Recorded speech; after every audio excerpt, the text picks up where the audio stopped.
Follow-up question, Ivan Mayrian, GMA.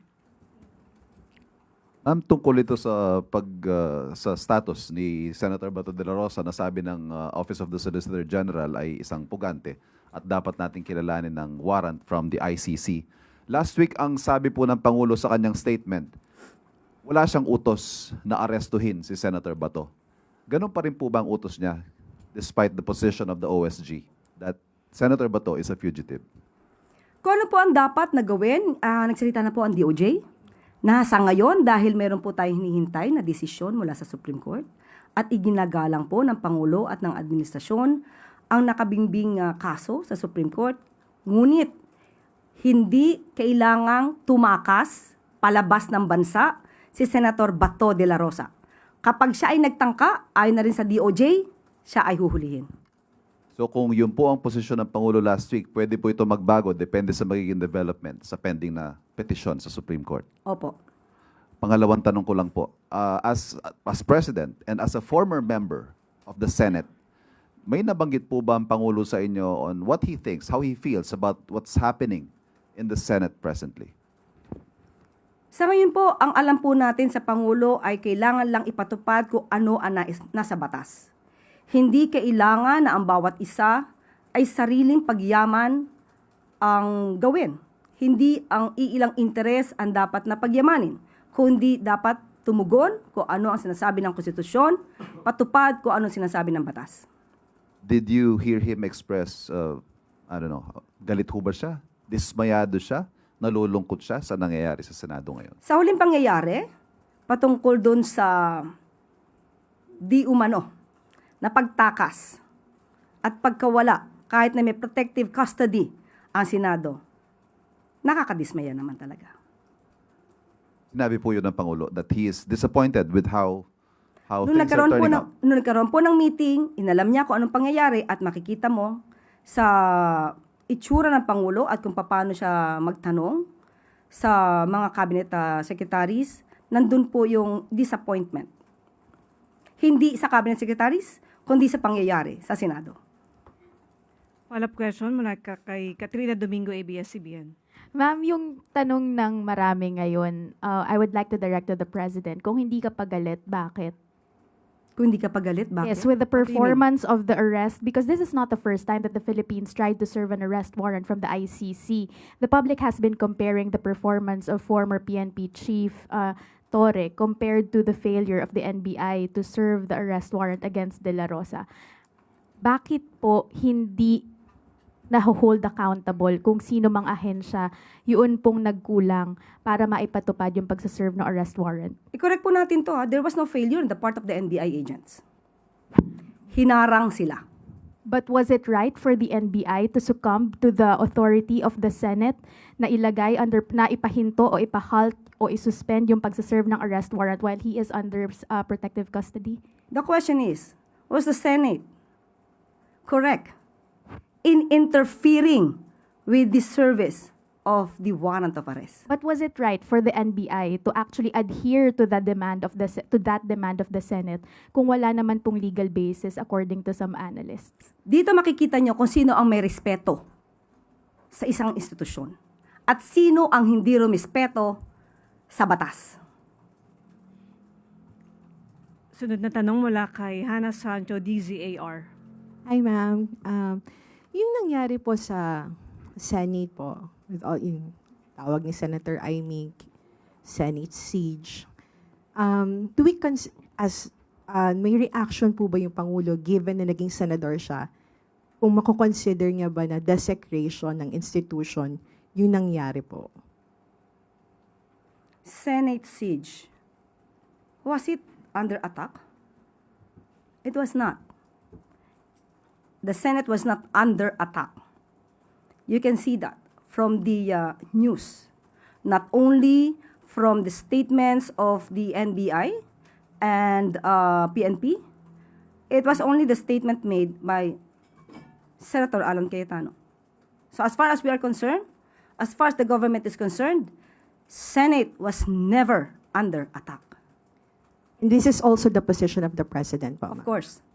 And another question po, kasi nagkaroon po ng change of leadership, and I don't know kung makakaroon pa ulit today. Ano po ang reaction ng Pangulo po dun sa pagpapalit po? Considering na ngayon na yung sisimulan na yung impeachment trial po sa Senado. Ang papapalit ng liderato sa Senado ay kanila po yung aktibidad. So wala naman pong kinalaman ng Pangulo kung magpapalit sila ng liderato o hindi. So sa kanila po yan. Nasa Senado po yan. Sunod na tanong mula kay Ace Romero, Philippine Star. Yusek, may we just get the President's thoughts on the Ombudsman's decision to suspend the Senate Sergeant at Arms over what happened to the Senate recently? Ang Ombudsman po ay isang independent body. So trabaho po yan ng Ombudsman. But sang-ayon ba kayo or ano ang thoughts nyo about this given that you've been saying dapat accountable yung dapat managot? Sang-ayon man o hindi sang-ayon ang administrasyon, sinabi po natin, ang ombudsman po ay isang independent body. So kung ano po ang kanilang magiging desisyon, yan po ay hindi panghihimasukan ng Pangulo. Salamat po. Sunod na tanong mula kay Raquel Bayan, Radyo Pilipinas.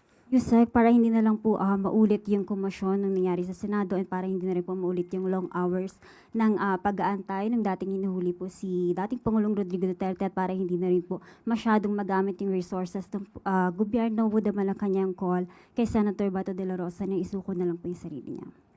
Mas maganda po na bilang dating PNP chief at alam naman po niya na may valid warrant of arrest na inisyong ICC.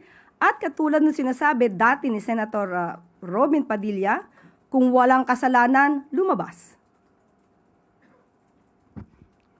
And Yusek, yung sa nalalapit po na impeachment, naniniwala po ba yung Malacanang na magiging credible po yung Senate na tumayo bilang impeachment court? Kasi po may mga senators po tayo na may mga kaso sa Ombudsman and ICC and other. Hindi natin mabibigyan ng anumang panghuhusga sa ngayon.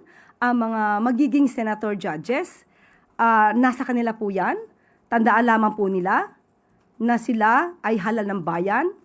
Nung sila ay nangangampanya, nangako sila na sila ay magsisilbi para sa taong bayan, hindi para sa iisang tao lamang. At yun nga lamang po, wag sila magsilbi, katulad na sinabi natin, na maging daan para sa pagtakas ng dapat na managot. Follow-up question mula kay Ivy Reyes, Bilyonaryo.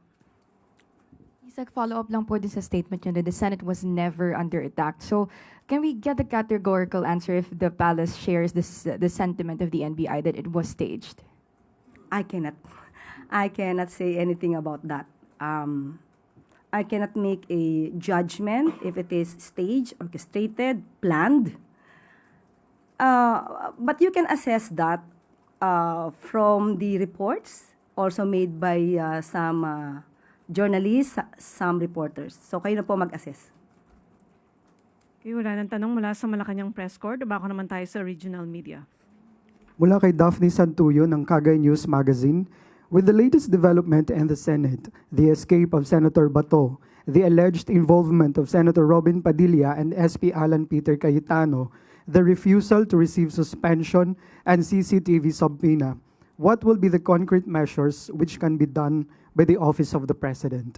Unang-una po, ang ombudsman po ang nagpadala ng subpoena at according to Ombudsman Rimulya ay tinanggihan ito ng Senado. Malamang masasabi natin na ito ay issue na maaaring ang makakasagot lamang nito ay ang Senado. Kung kasama man at inamin naman pala ng OSAA na kasabay at magkasama si Senator Bato at si Senator Robin na lumabas nung madaling araw, nasa kanila na rin po yan. Dahil alam ng po nila kung ano ang dapat na ipatupad na batas. Pero of course, alam natin na sila ay gagamit ng mga technical terms, legal jargons, para ma-justify ang kanilang mga aksyon. But on the part of the government, nagsalita na po ang DOJ, igagalang po natin ang Supreme Court, at naniniwala pa rin po tayo na mayroong valid warrant of arrest. At kapag nagtangka si Senator Bato na lumabas ng bansa at siya ay nakita, siya ay aarestuhin. Next question from Marites Espartero ng TV11. What government programs are currently available to help protect the livelihood of fisher folk, cannery workers, and other sectors affected by the fuel crisis in Zamboanga Peninsula? Opo, tinanong po natin mismo dito ang Department of Agriculture at sinabi po nila na meron ng ipinamimigay na fuel subsidies for the fisher folks para magamit nila sa panggasolina sa kanilang mga bangka. At mayroong request din, mayroon na ring request ang DA na 1 billion para sa fuel subsidies sa mga fisher folks para matulungan sa kanilang pangisda. At ang panghuli, may request din po sila sa Kalinga Law na 20.79 billion para sa mga fisher folks, commercial fisheries and aquaculture. Yan po ang ayon sa DA sa ngayon. Last question mula kay Merlin Manos ng Lanao Press Corps. We know that education is one of the top priorities of the President. In this regard, nakarating na po ba sa atensyon ninyo or sa palasyo ang reklamo ng mga estudyante and faculty ng Mindanao State University? Ipinagbigay alam natin mismo ito kay Chair Grupis at sa ngayon ay tinitignan na po nila ang issue at paiimbestigahan po ito para po matugunan kung ano man po ang problemang kinapapalooban ng nasabing universidad.